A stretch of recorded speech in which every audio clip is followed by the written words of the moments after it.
siamo fermi da 50 anni, per cui con le Olimpiadi, con i mondiali ci giochiamo il futuro della provincia del Bellunese. Tenace e motivata, dotata di spirito costruttivo ed entusiasmo, Lorraine Berton, numero 1 di Confindustria Belluno Dolomiti, incaricata dal presidente nazionale Boccia di guidare il tavolo nazionale sport e grandi eventi all'indomani dell'assegnazione delle Olimpiadi invernali 2026, sa che l'occasione dei Giochi Cortina Milano rappresentano un punto di svolta per il territorio bellunese. Non sono solo Olimpiadi, è lo slalom gigante di questa provincia. Ci giochiamo tutti, ci giochiamo anche il futuro dei nostri figli.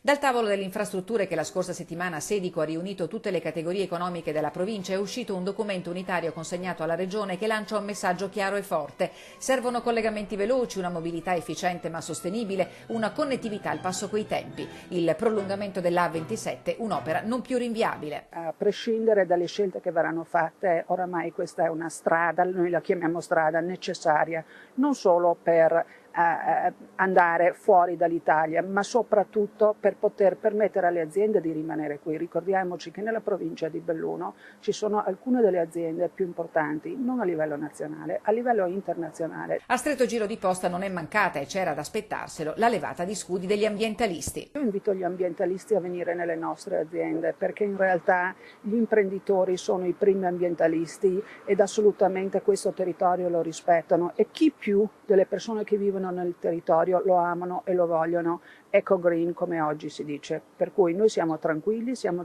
disposti ad un confronto, ma i no non li accettiamo più. Da qui si parte per costruire un futuro con senso di responsabilità e energia. Le Olimpiadi non sono solo sport, per il bellunese è veramente l'occasione per riportare a questo territorio a essere quello che merita di essere.